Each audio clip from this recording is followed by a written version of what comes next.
Raise your hand if you are ready to level up your business in 2023 and you're over the fluffy strategies and you're ready for tangible ones that actually get you results. And you love tuning into my podcast, but you aren't sure which episodes you should focus on. After all, there are over 500 to choose from. Well, I hope you have your hand raised right this minute because I have something special for you. I'm introducing my brand new 4-question online marketing made easy quiz that's going to give you a personalized playlist to catapult you into the next stage of your business journey. That means you'll receive 10 episodes tailored to exactly where you are right now on your entrepreneurial journey. Whether you're just starting out or you're already well into building your dream business or you're ready to scale, I've got a playlist for you. Your personalized playlist will also come with snackable nuggets of wisdom to get you into action and a little message of encouragement from yours truly. If you've got just 45 seconds, head to amyporterfield.com/playlist and you can take my brand new quiz and get your results in personalized playlists delivered right to your email address. That's amyporterfield.com/playlist. Sure, you could read a book a week about whatever topic you're interested in as it pertains to your business. But if you don't actually do something, you're never going to see change. Like, you've got to implement what you learn. And we're constantly consuming information and then we don't do anything with it. It's what we do with that information that makes the difference between a successful business and one that never quite gets off the ground. So ask yourself, when was the last time I took massive action? When was the last time I turned the digital course off, put down my book, stopped listening to the podcast, and I did it? Even if it was imperfect action, I didn't have all the answers, but I did it. That's what I want from you. I'm Amy Porterfield, ex-corporate girl turned CEO of a multi-7-figure business. But it wasn't all that long ago that I lacked the confidence, the budget, and the time to focus on growing my small but mighty business. Fast forward past many failed attempts and lessons learned, and you'll see the business I have today. One that changes lives and gives me more freedom than I ever thought possible. One that used to only exist as a daydream. I created the Online Marketing Made Easy podcast to give you simple, actionable, step-by-step strategies to help you do the same. If you're an ambitious entrepreneur or one in the making who's looking to create a business that makes an impact and a life you love, you're in the right place, friend. Let's get started.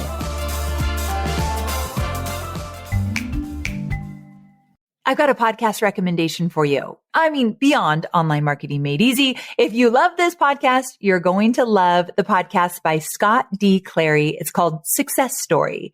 And it's brought to you by the HubSpot Podcast Network and features Q&A sessions with successful business leaders and keynote presentations and conversations on sales and marketing and business and startups and entrepreneurship. All the stuff we love, right? And you can hear episodes like Unleashing Your True Potential, a practical guide to boosting self-worth and wealth through authenticity, and another episode, How to Do Content Marketing Properly. So listen to Success Story wherever you get your podcasts. Hey there, Amy here. Welcome back to Online Marketing Made Easy. I wanted to check in. How are you feeling? How's it going over there? This is totally unrelated to this podcast episode, but my son is 20 years old. He's at UC Davis and he is trying to get an internship. And it has been rough. Like, he's in the engineering field and it's incredibly competitive. And I just got some great news. So Cade's mom, remember, I'm mom number 2. I'm his stepmom. Cade's mom is in HR. I met her while we were both working for Tony Robbins, and she was the VP of HR. And she's since left, and she now does recruiting and also matchmaking. She has 2 amazing businesses, matchmaking. And you all know she set me up with her ex-husband and I married him. If you don't know that story, it's on another podcast. But also she does a lot of recruiting, but she's head of HR and knows, or she's an expert in HR. So anyway, we just got news that we think Cade landed this intern that was super competitive. And it's because Tracy's been in his ear the whole time, literally coaching him on what to write to follow up, what to say in their resume, how to communicate via email to make sure they know he's still interested. And it was really fun to watch Tracy guide him through this whole thing. And it had me thinking how cool it is when our expertise gets to be applied to what our kids are doing. And I think that's really fun, like watching Tracy guide Cade through this whole process and everything she knows as an entrepreneur, she's been able to help Cade navigate this. I don't know. I think that's cool. So it got me thinking how cool it is that our kids get to see us slay. Our kids get to see us be amazing entrepreneurs and do really cool things in this world. And sometimes it could totally benefit them and help them do whatever they want. I want more of that. So make sure you include your kids. Let them see you kicking butt. Let them see you navigate as an entrepreneur, because you never know where it really might click for them. And I've always wanted more than anything for Cade to be an entrepreneur. We'll see. I don't know if it's going to happen, but I love that he gets to see his mom kind of navigate through all that. So just a little thought, a little behind the scenes of what's going on in my world, but it was really fun to watch. Okay, so let's talk about today's episode, which is pieces of advice I'm kind of sick of hearing. So as an entrepreneur, especially if you're a new one, you've probably gotten a lot of advice about how to grow a successful business. I know that I've given a lot of advice about how to grow your business, and I've also received a lot of advice. Like over the years, I've received tons of advice. But with all the good advice that's out there also comes the bad advice, the kind of stuff that makes you think, wait, really? And that's what I'm sharing in today's episode. The 4 pieces of quote unquote popular advice that I'm absolutely sick and tired of hearing. Now, keep in mind that this is totally subjective, and what leaves a salty taste in my mouth might not be something that bothers you in the slightest. But it's my hope that if you have heard this advice before and it's rubbed you the wrong way, or if it doesn't sit well with you, or if it's created extra overwhelm and stress for you, my hope is that you can just ignore it. That I'm going to give you permission today, if you need it, to be like, you know what? I have heard that a lot. It has created some angst in me. It doesn't serve me, and I'm moving on. So that's what I want for you. Before we get started, I want to ask, have you ever shared this podcast with a friend? Maybe you have a new entrepreneurial friend or a friend that's just starting to think about getting into this world. Maybe this podcast could really be that catalyst to get them moving in the right direction. I'd be so grateful if you just grabbed the link to this, texted them and said, hey, this might be a podcast you might love. So I would so appreciate it. Okay. So this is a shorty episode. I'm going to go quickly through it, but I think it's really going to add some value to your life today, because it's going to allow you to kind of take a big sigh of relief and take away some of the stress. So the first piece of advice that I'm sick of hearing is this: follow your passion. This advice is doled out a lot in our society, and I honestly think it does more harm than good. Now, if you have something that you're incredibly passionate about, then that's awesome. I would 100% encourage you to follow that passion and potentially use it as a business idea. But for most of us, including myself, following your passion, having that one thing that really fires you up and claims your heart and soul, is just not reality. So when it comes to starting a business or continuing on in one that you've already started, you might be discouraged by hearing something like this. It might make you feel like you don't have anything to offer the world. And let me tell you, my sweet friend, you absolutely do. I'm a prime example of this. When I first left my 9-to-5 job and went out on my own, I wasn't passionate about what I was doing. I did what I was good at, which was social media. So I was working for a handful of clients and managing their accounts. And let me tell you, I did not love it. It was just something I needed to do to get me out on my own. It was my starter idea. And that is the key here. I wasn't passionate about social media then, and I'm still not, but my business has evolved. I found what's clicked. And I've also discovered my passion in the process, which is teaching people how to succeed in business. My passion is showing you that there's a whole other world waiting for you out there in terms of entrepreneurship and owning your own business. And I want to introduce you to that world. I'm very passionate about that. But I didn't know I was passionate about that until I had my starter idea and I got out into this world and I started experimenting and learning what I loved and didn't love. But if I waited for my passion to make itself known, I would absolutely still be in a 9-to-5 job. So if you don't have a burning passion for something, don't let that stop you from becoming an entrepreneur. Instead, look at what your skill set is and hone in on that.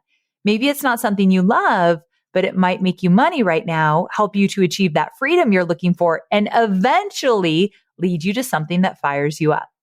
I've actually recorded a podcast about this topic that I'm really excited to share. It airs in a couple of weeks, so stay tuned for that. Okay, the second piece of advice that I'm sick of hearing is if you want to be successful, you've got to constantly be learning. Okay, hear me out on this one because this one might seem a little weird coming from me. I teach people all day long, so I want you to want to learn, but hear me out. I wholeheartedly believe that feeding your mind is an essential part of growth. After all, I create digital courses, so you know I'm a proponent of education.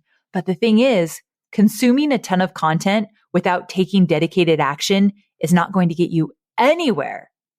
Sure, you could read a book a week about whatever topic you're interested in as it pertains to your business. But if you don't actually do something, you're never going to see change. Like you've got to implement what you learn. And we're constantly consuming information and then we don't do anything with it. It's what we do with that information that makes the difference between a successful business and one that never quite gets off the ground. So ask yourself, when was the last time I took massive action? When was the last time I turned the digital course off, put down my book, stopped listening to the podcast, and I did it? Even if it was imperfect action, I didn't have all the answers, but I did it. That's what I want from you. I just recorded a podcast about how to get started when you have no idea how to get started. That's the kind of action I'm talking about. I think that was last week's episode, so you can go check it out. Okay, let's go to the next one. Number 3. In order to succeed, you've got to hustle. Now, I'll be honest about this one. I do think that in the first couple of years, you've got to turn up that dial a bit, right? To gain some traction. There is some hustle in the beginning years. It doesn't have to be that way, but I don't know if there's a way to not hustle at all in the beginning. Saying yes to things you're not sure if you want to say yes to, you got to figure it out. Burning that midnight oil sometimes, doing your first launch, having no idea how to do it. So it's going to take a lot of time and effort. Like that happens. We've got to play around and experiment with what's going to work to make money and an impact. That might mean pulling a couple of late nights or missing out on like a girls' weekend that's during your first launch or whatever. But turning up the dial doesn't mean devoting your whole life to your business or completely sacrificing other things that are important to you. This, my friend, is a recipe for burnout and resentment. I have been there. And here's the thing. Once you start to figure out what works in your business, you can double down on those things and create some serious boundaries when it comes to your time. Like for instance, these days, my team and I work a 4-day work week, and I can count on one hand the number of times I've stayed up working past 8 p.m. Over like the last year, really like 6 p.m. Like I definitely end work early. That hasn't always been the case, but I have finally gotten there, and I could have gotten there sooner if I stopped valuing hustle. If I stopped finding my pride in how hard or long that I work. So this is something that we have to think about. And I want to put this into context. I have an 8-figure business, a team of 18 to 20 people. We're hiring 2 people right now, and it continues to grow. And I'm able to draw a line in the sand because I know what works and I have systems in place that help my team and me be incredibly efficient. As they say, it's all about working smarter, not harder. And that's a piece of advice I can absolutely get behind. So I'll talk more and more about that on the podcast, how you work smarter, not harder. But also I have this good friend today, and I happen to be recording this podcast on a day that one of my friends passed away. And we were texting each other about how devastated we were. And she said, I quit my 9-to-5 job and started my business because I wanted to make room for people. I was like, whoa, I've never heard that before. Make room for people, because we were talking about how important relationships are and loving those around us. And when she said make room for people, I thought, Yeah, that's beautiful if you're not hustling, if you're not devoting every minute to your business as an entrepreneur. So remember why you started this business in the first place. And I bet it was to make room for people, to have more time with the ones you love the most and to be there for those that you love. And so don't create a business where all you do is hustle and work and you forget that the people in your life matter and you've neglected them. So yes, I understand the hustle in the beginning, but do not continue it long term. Really check yourself. I had to check myself and you might need to as well. Okay, so we're on to the fourth and final piece of advice that I'm sick and tired of hearing, which is to be fearless. You got to be fearless to grow your own business. You got to be fearless to be an entrepreneur. That is BS. Fear is a part of being human, and it's wired into our brains to help us survive. Sure, we all have irrational fears. I'm literally raising my hand that Hobie sometimes, or I remember even Jenna Kutcher one time said, like, this is a very irrational thought. This is not real.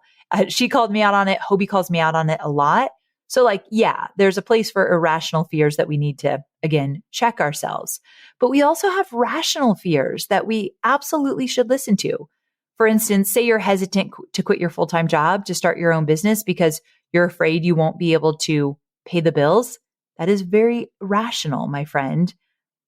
Unfortunately, popular culture often tells us to just jump in and be fearless without thinking about repercussions. And I'm not all about that. I'm about action. And yes, I'm all about believing in yourself and taking action, but I'm also about calculated decision making and taking confident action. So that's all to say, when you hear that little voice in your head that you're fearful, pay attention to it because it might end up saving you in the long run. Putting together a plan, slowing down just a little bit. I'm all for that. And by the way, if you do have dreams of leaving your 9-to-5 job, you know I got a book for that, right? 2 weeks notice. Go check it out. 2weeksnoticebook.com. All the details are there. You can buy it wherever you buy books. But if that's your dream, I'm all for it. But I also give you your plan, your runway in 2 weeks notice. So you do it in a way that you don't have to be afraid of being able to pay the bills. So there you go. All right, my sweet friend, Hobie Porterfield is downstairs right now with Chick-fil-A. I ordered some grilled nuggets. I tend to not love the grilled nuggets, but I really believe that that's the healthier option for tonight. So I've got grilled nuggets. And have you ever had Chick-fil-A's chicken noodle soup? It is really good. So that is waiting for me downstairs. I'm going to wrap this up right now. It's 6:00, which is when I end work most days. So here we go. We've reached the end of the episode, and all this talk about advice that I'm sick of hearing has me really curious to hear the advice that you are sick of hearing. So I thought this might be fun. DM me. Say, Amy, the advice I'm sick of hearing is this. Let's talk about it. So I'm just at Amy Porterfield on Instagram. Send me a DM. I would love to hear what you're thinking. I hope you loved this shorty episode and found it valuable. Thanks for hanging out with me here today. If you've never left a review for Online Marketing Made Easy, would you be so kind to do so? I read every single one of them and I'm forever grateful. And I hope you have a wonderful day. And I'll see you on Thursday for more entrepreneurial goodness. Same time, same place. Bye for now.